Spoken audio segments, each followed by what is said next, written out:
I am just in absolute love with the incredible green that is the cult of Haskell programmers. It's spooky, it's esoteric, but it's also the key to understanding the rise and relevance of functional programming. It's funny when they said the word relevance. It's pretty good. Can we agree? Dude, right now, I've literally just emotionally bruised so many people right now. People are just like, what the hell, man? You know that Haskell is very relevant. All right, anyways, nice. Sieve. I'm glad we did the sieve. All right, at my first job out of college, I was assigned the task of rewriting the autocomplete feature of a search page. The original code entombed in a decrepit, oh my goodness, wow. The original code entombed in a decrepit code base was a nauseating monstrosity that others wanted no truck with. Am I reading that wrong? Dude, dyslexia mentioned this morning? No truck with. Wanted no truck with? What does that phrase even mean? I've never heard this. Does anyone know what no truck with? Yeah, these colors are hurting my eyes here. I'll turn dark readers back on. I don't know what that I've never actually heard this phrase, no truck with. Is this one of those functional phrases? It means you want nothing to do with it. Yeah, but I could guess that, but no truck with. I've just never heard someone say it. Is this a Haskell thing? Anyways, the plan was to rewrite it in TypeScript, a dialect of JavaScript. That's what we're calling TypeScript now. Drawing on a library that incorporated some handy features from a language called Haskell. Haskell. It sounded like a good name for a weapon, a well-sharpened blade like scimitar or katana. The strong German-sounding plosive in its name, as in Nietzsche or Kafka, added a menacing edge. What the fuck am I reading? What am I reading? All I really knew about the language was that it was challenging and intended for math PhDs. Okay, at least we're getting to the bottom of it. Peak journalisming. At least this is true. Okay, this is true. I know a person who works at a company, only works there to code Haskell. The person gives zero fuck about the status of the company or the people working there. The person literally just work to write Haskell. Pick? We're talking about Pick right now? Pick mentioned? Sounds Orwellian to you? How does that sound Orwellian? The rewrite could be done without knowing Haskell technically, but I was an overeager graduate with a challenge-accepted attitude. Okay, by the way, this is great. This is such a sweet thing. I remember being in 2015 when we were doing Falcor, and someone's like, we need the iOS client Objective-C, and I volunteered to write Objective-C unironically, even though I knew I'd hate it, because I wanted to be the guy that could write any language with any level of challenge and do it no matter what. It was just like, that's just what I wanted. And I feel like that attitude has served me. Anytime there's a problem, I want to be the one that can just destroy it. I don't want to be the person that tries to like shy away, like, moo, I'm going to have to use Xcode. And they have a shitty thing. You gave up on OCaml. I didn't give up on OCaml. It's very, very simple. Functional programming does not work for YouTube videos or for Twitch content or for anything. It just doesn't. People don't like watching it. I know you guys think functional programming is great. You don't like it. Nobody likes it. I get that there's like dozens of you, okay? There's dozens upon dozens of you that absolutely love it. But the reality is you guys all want simple, procedural, C-like code that's easy to read, top to bottom, in and out, easy, okay? Oh, I think functional programming is slow. Mutation is fast as F. Blah. There's dozens of you. I mean, I hate to tell you this. This is what you want. It's not my fault. It's your fault. You could corner the market, Prime. I could get all 14 of you in a room. True, but I disagree. What do you disagree with? How do you say true, but I disagree? I hate procedural code. No, you don't. You don't. I know you want to say you hate it. Everyone, this is just the greatest part. It's the greatest part about humanity is there's this idea in people's head what they want versus what they actually do. And it's always different. What you think you love likely isn't what you love. There's a reason we don't write assembly, Prime. Exactly. I agree. We shouldn't write assembly. I'm on your team. You think you do, but you don't. Dude, it's so funny. It's so funny watching people do this. Attitude. Let's see. Okay, the challenge accepted attitude to everything. I bet you this person grew up playing Contra. Contra Battletoads. I think Battletoads gave me, like today's, if I could teach my kids anything, it's to beat Elden Ring. The reason for beating Elden Ring as a kid, like if you got kids, make them play Elden Ring. Here's the reason why, is that Elden Ring is going to be a game that teaches them patience. It teaches them trying under hard times. Like Call of Duty, that game ain't hard. All you have to do is duck for a second or just replay it in 3 seconds. It teaches you like the opposite of trying to actually beat something that's hard. It's easy. You go Call of Duty, you set it on the hardest thing, and you beat through it practically first try through the entire campaign. Campaign's super awesome, by the way. Love the campaign. But it just teaches you nothing. Like, at all. I'm telling you, Elden Ring is amazing. You actually have to win something. Even when it was absolutely uncalled for, I found whimsically titled tutorial book, Learn You a Haskell for a Great Good. For great good. That's a great name. And spent the winter writing Haskell most evenings after work. It was like learning to program all over again. Long before Haskell coalesced into a programming language, it was a swarm of theoretical concepts. In 1977, the computer scientist John Backus delivered an influential lecture titled Can Programming Be Liberated from the von Neumann Style? In it, he argued that existing languages were becoming bloated and ineffective. Wow. Imagine arguing about bloatedness in 1977. This poor man, John Backus. I mean, just for a second, if John Backus, if you're still in love, could you please tweet how you feel about Next.js? This is it's so good. This is just so good. Man, you know what? This whole C phase, this whole C language is a little bit bloated, okay? C is just like one step from assembly. It's like almost assembly. Is he the B in Bacchus Nora form? He might be. BNF grammar. Oh my goodness. Who created John Bacchus? Yeah. Okay. There we go. Man, we stand on the shoulders of giants. Every time I see this kind of stuff, all I think about is like, man, we truly do stand on the shoulder of giants. You got to remember that like Algol 60 and Fortran and these old languages, their alternative was machine code and punch cards. They used phrases like disk platter. When was the last time you thought about a platter? Let's just start all over on this one because I don't even remember where we were. Long before Haskell coalesced into a programming language, it was a swarm of theoretical concepts. In 1977, the computer scientist John Backus delivered an influential lecture, Can Programming Be Liberated from the von Neumann Style? In it, he argued existing languages were becoming bloated and ineffective. It's still very hilarious because I don't know what languages existed in 1977 other than Algo, Fortran, and C, but they do not give me the veneer of bloated. I don't know what to call them other than the most minimal languages I could possibly think of. Is there anything other than Lisp? C++ did not exist. Pascal? Did Pascal exist in 77? I don't think it did. When was Pascal invented? Blaise Pascal, 1670. Okay, 1642, people. Blaise Pascal, the smartest man. Pascal Lang. Did you just add the word Lang to it? Pascal was fantastic, but Pascal, arguably one of the smartest men who have ever walked. Pascal programming language.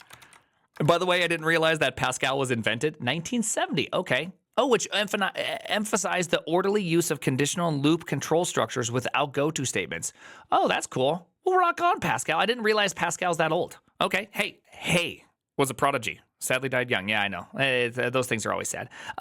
It was a clarion call to evolve functional programming from mathematical esoterica to a practical tool. You know, I make fun of functional programming all the time. I do. I absolutely make fun of functional programming constantly. But I will say that maybe it is better.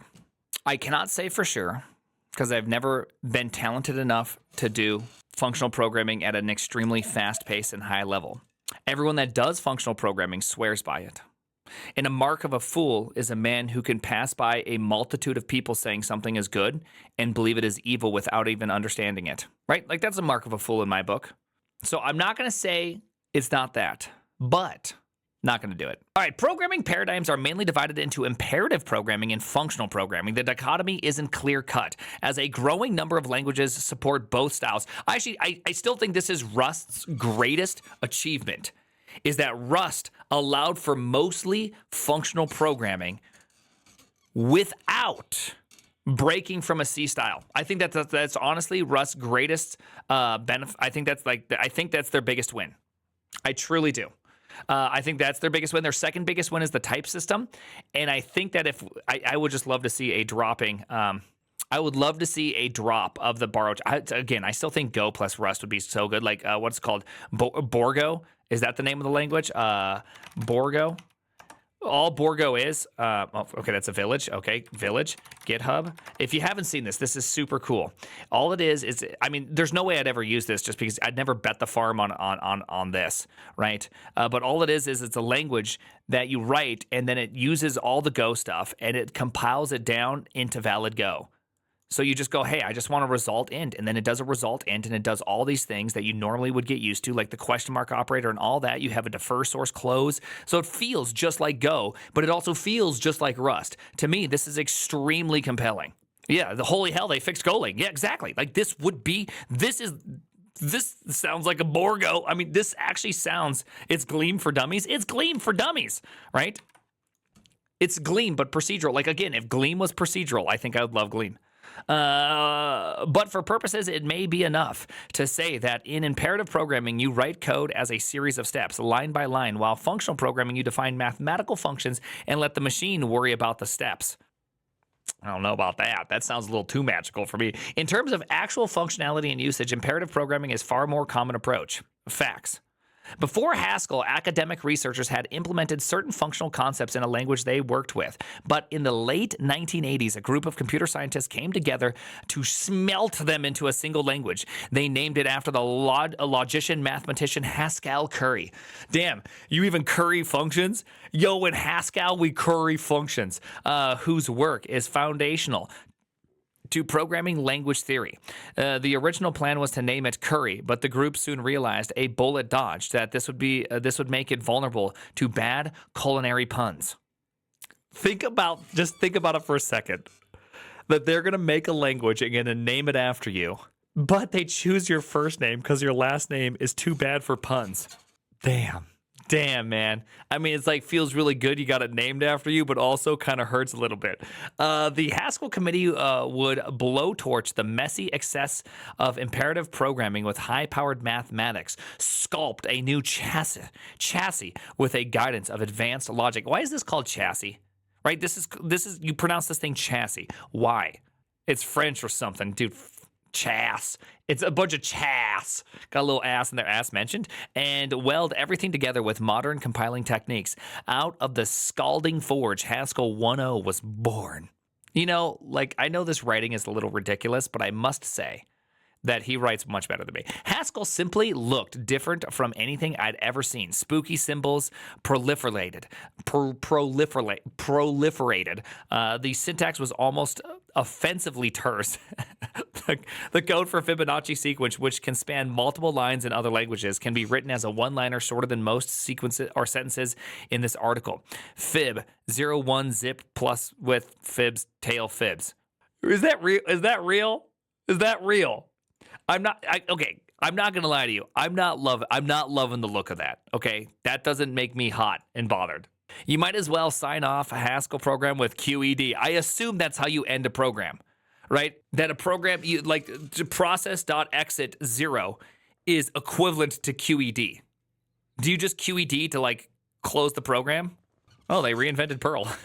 No, everybody knows that Perl was invented by Larry Wall when Larry Wall's forehead hit Larry Wall's keyboard, and a series of symbols told Larry Wall that this is a message from God, in which Larry Wall, the prophet from God, should invent Larry Wall's new language, which is Perl, which Larry Wall did. Everybody knows that. Whenever I set out to learn a new language, the first small program I try to write is a JSON parser. Really? A JSON parser? I mean, I guess it feels simple, right? Because JSON.org, right? Like, by the way, the biggest mistake in all of programming is right here. Did you know that? The biggest mistake in all of programming is right here. That's it, right there. Does anyone know what it is? A comma. That's right, an effing comma. If you would have put a comma, bro, anti-aliasing. Fuck off. Dude, a comma. Just put a freaking comma there and you'll make my life better. Damn. I guess, yeah, okay, JSON parser, maybe that's not crazy, which converts a data format commonly used for web applications into a structure that can be manipulated by a computer. Whereas the parser I remember writing in C had resulted in programmatic grotesquerie spanning 1,000+ lines. I felt frisson of pleasure. Dude, what is this writing? I felt a frisson of pleasure when Haskell allowed me to achieve it in under 100.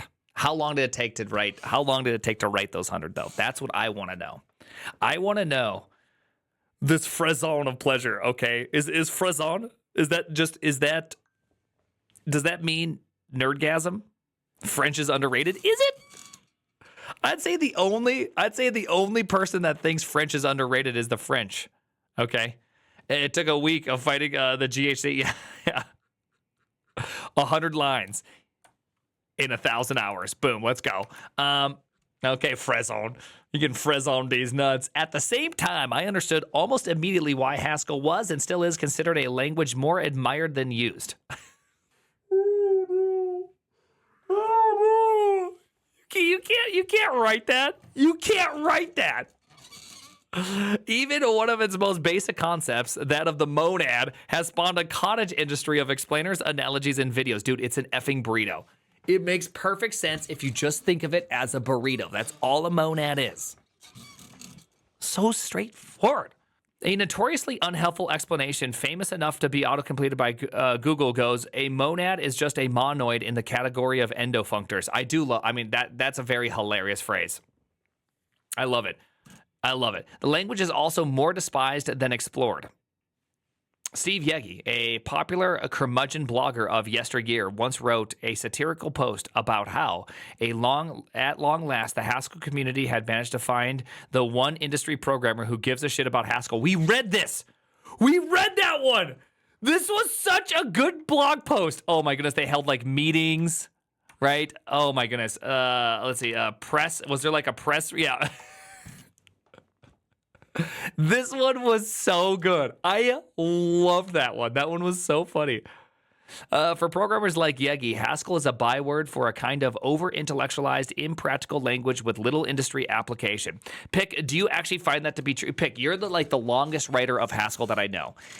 Do you eventually get super good at Haskell and you actually become a true wizard able to build things? Or is Haskell like forever the difficult language? I just want to hear the real answer here. Do you transcend, or is it always just pure intellectual masturbation? There's always a horizon to look at with Haskell. You just find a middle ground that you can use. Okay, so you can forever keep getting. There's more to go, but maybe you don't need to go that far. Okay. What Yegi didn't understand, however, is that using Haskell is rarely a pragmatic decision. What the fuck? This article is too good. It is an intellectual, even aesthetic one. In its essence, Haskell has more in common with films of Charlie Kaufman than other programming languages. Highly cerebral, charmingly offbeat, and oddly tasteful. I have never used any of those. Any of those words have never been used to describe a programming language for me. Appreciated by those in the know and judged by outsiders as pretentious. I don't actually judge it as pretentious. Haskell is, one might say, a cult classic. Oh, it's like Evil Dead 2. Is Haskell the Evil Dead 2 of programming languages? Is that fair? By the way, me and my kids did sit down this weekend and watched Evil Dead 2. I don't believe somebody wrote this. I do. You can tell that this is not an LLM because this is actually funny. Right? LLMs give you the veneer of funny, but they're not actually funny. JavaScript, charmingly offbeat. That Haskell, okay, that's a tweet. And here we go. JavaScript is charmingly offbeat. Chat is MIT. Boom. That Haskell never gained widespread adoption exemplifies a paradoxical truth in software engineering. Great programming languages aren't always great for programming.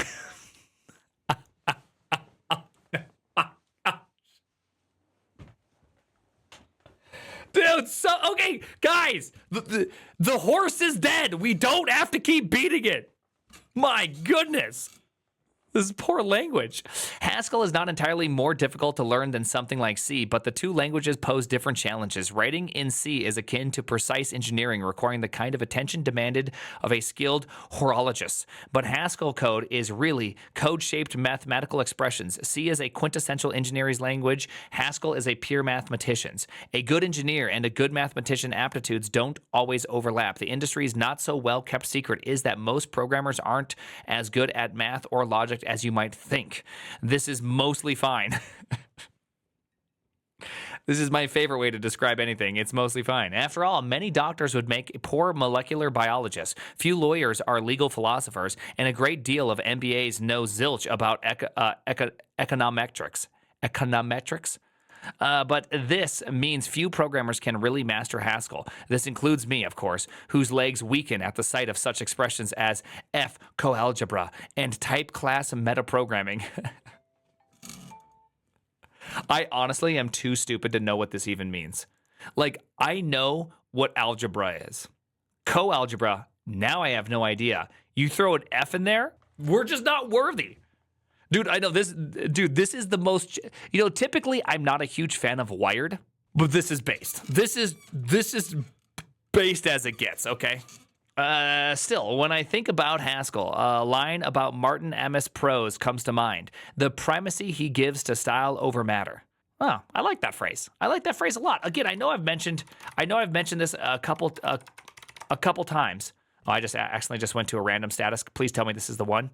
This right here, I couldn't agree more. If I can't find an aesthetically pleasing way of doing it, I'd rather not. I think there's something really great about this. This has been just earwormed in me for the last couple days. And I keep thinking about this. Like, I can't help but to think about this, which is, I realize so much of what I've done is because I find it pretty, right? Like, I find it pleasing. I keep thinking about DHH. Well, I keep thinking about this phrase, okay? That so much of what I do is because I find it beautiful, right? And the thing is I don't necessarily find a programming language beautiful, but I find building something that's technically challenging beautiful, right? Like, beauty is obvious. There's a lot to do with beauty and how you shape what you think is beautiful and all that kind of stuff. We're not arguing over that thing. I'm not going to argue the whole Coolidge truth is your proportionate understanding of beauty. But I do like this idea that you should be driven by the style over matter. I do like it. I do like that. Haskell programmers are style supremacists, and it's nothing to apologize for. In an industry often fixated on utility and expediency, the Haskell community should not feel obligated to submit evidence of its usefulness.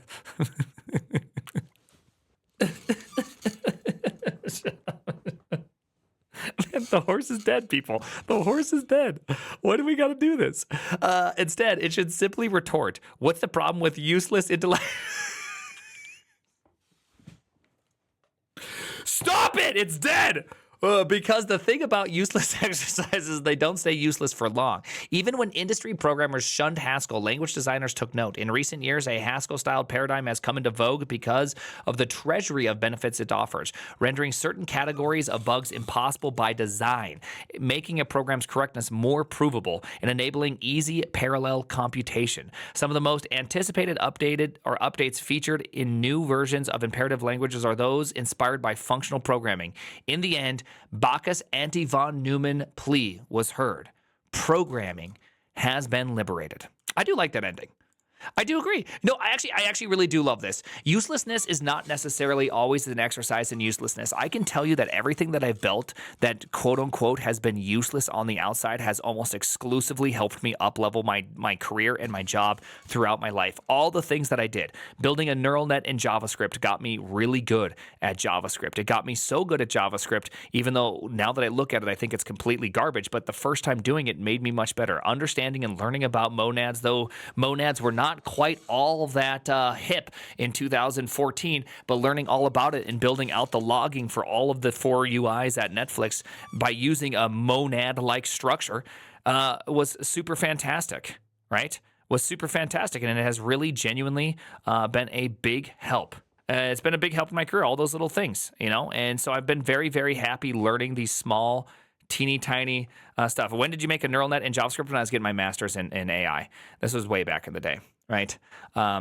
So 11 years ago. but I still just absolutely just like, it makes me feel, all the things that I did were quote unquote useless have just been nothing but useful looking forward. And so even though I think about all the dumb things I'm doing, even now, building this whole Vim with me real-time ASCII rendering engine where we're actually getting to the point of compression and all that stuff, like, yeah, it's truly like not useful on the surface, but the amount of things that I'm learning, the ability that I've gotten at Go, all the things, like, I now know Go well enough to actually start identifying all these common pitfalls. And I'm just realizing like how good like these type of projects really are. Like they're absolutely useless, but they absolutely make you a better programmer, a better problem solver, able to see problems in bigger and bigger pictures, and it just really up-level your skills in every last way. Don't be afraid of being useless, just like Haskell. Again.